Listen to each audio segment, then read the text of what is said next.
We all have secrets in the closet, but the difference between one person and another is how we process those secrets, how those past events shape us or unshape us.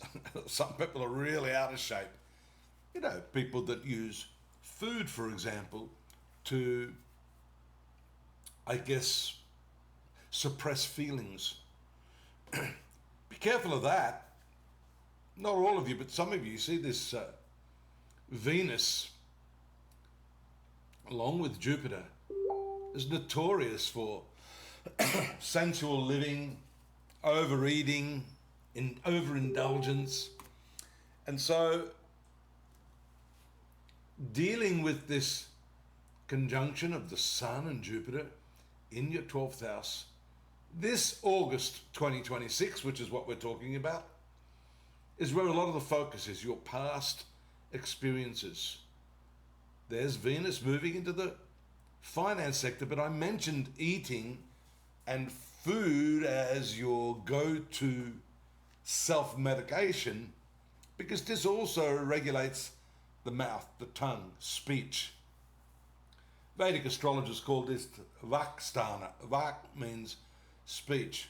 Mercury also moves into the 12th house, so you can see how important processing the past is right now. The moon also moves into this 12th house. You've got a huge stellium here. And on the 13th, the new moon can produce some sort of breakthrough. Interesting that coincides with the transit of Mars into the 11th house. Mars, your worst planet, however, ruling this 8th house of subconscious information, moving into the house of fulfillment. This breakthrough is very, very possible right now. You can see Saturn and Neptune both again in retrogression. They're both retrograde right now, indicating a review. And you notice that the 4, 8, 12 trine, the 8 and 12 are activated here. These blue lines show that there's support from these two planets to help assist you in going through this past trauma, these difficulties you've had, the shit you hang on to. And what I say to people is, life's BS is your spiritual fertilizer. Don't forget that. A wise gardener uses his bullshit to grow beautiful flowers. That new moon is the trigger. The new moon is a new approach, a new way of looking at your life, your past, and owning it and realizing you're not a victim. You can take control of this. That's all to do with Saturn, Neptune. The danger here, I might add, Virgo, is that the 8th house is the zone of shared resources. So if you've got issues with the past, then the shared resources, which includes sexual resources, because this is the house of intimacy, could be an area that is going to be impacted by this past. You'll notice Mercury and Sun also moving into the Virgo Sun sign at this last part of the month, fully impacting your zone of relationships, just as the moon moves in there, full moon. So we can see that relationship sector is going to be very much on the agenda in the last couple of months of August.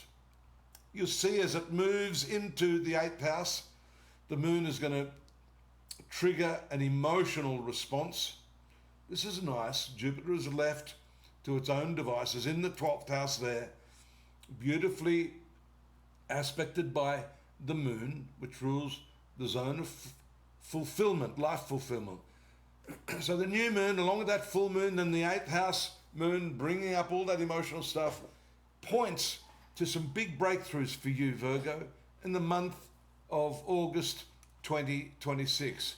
But wait, we've got the steak knives. Follow those links. Well, we don't have steak knives. We've got some more information for you on August 2026. Some things I may have left out.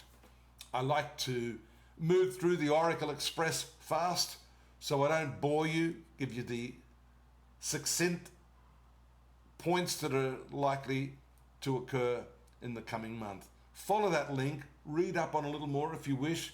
We've got a whole lot of information there. It's all completely free. Subscribing is free, but it helps me. Please click that button as well. And I'll be here again next month, eagerly awaiting your presence. Same time, same channel. Till then, look after yourself. Bye-bye now.